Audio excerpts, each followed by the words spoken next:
Hi, I'm Allie, and today we are going to be talking about Diane Duane's young adult series, The Young Wizards, the first book of which is called So You Want to Be a Wizard. Young Wizards really straddles the line between science fiction and fantasy. So on one hand, there are wizards and they do magic, but on the other hand, they go out into space and visit planets and meet aliens, and some of those aliens are also wizards. And basically, there are wizards of every species on Earth and on these other planets. There's actually a little spin-off series by Diane Duane that's all about a group of wizards who are cats, which is super cute. I don't think you really have to have read the main series to read those. So if a book series about wizard cats sounds awesome to you, you can go check that one out too. So the Young Wizard series follows Nita and Kit, who are junior high school students, as they become wizards and learn how to do magic and then go off and fight this evil known as the Lone Power, which is essentially Satan. The powers that be are essentially this world's version of angels or divine forces, and they all operate under the One, who is this one great God who created the universe, who created everything, who created all the other powers. A major element of the Young Wizards series is religious syncretism. For example, ancient Romans would,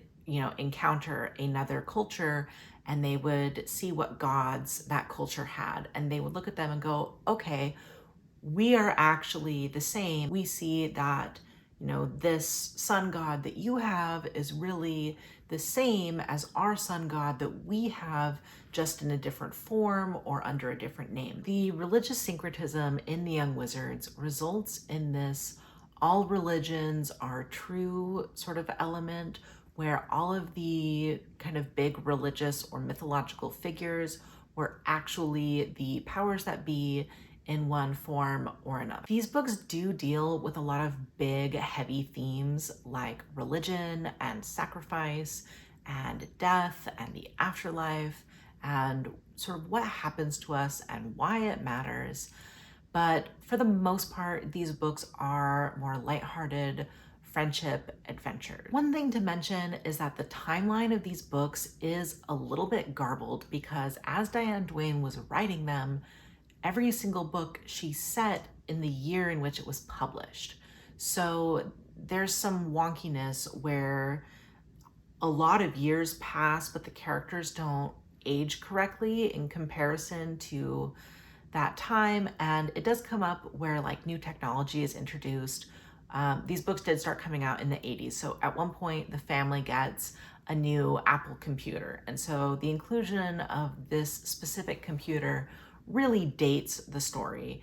And there's a lot of just kind of interesting elements like that. I personally am not really bothered by them, but there was a new Millennium edition released where Diane Duane went back and sort of fixed the timeline and made it so it all worked. All you really need to know is that in the first 9 books, only about 3 years passes.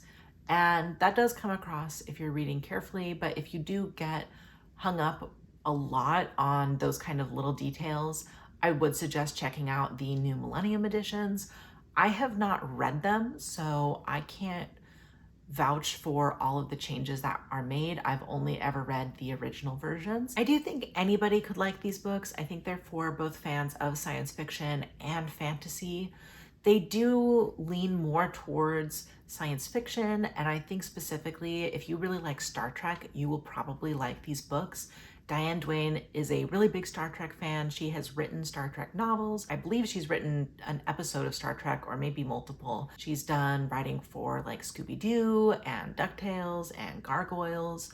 So if you liked a lot of those kind of 80s cartoons, you will probably like these books. The dialogue in these books does sound a bit like it's coming from an 80s cartoon, but in a good way.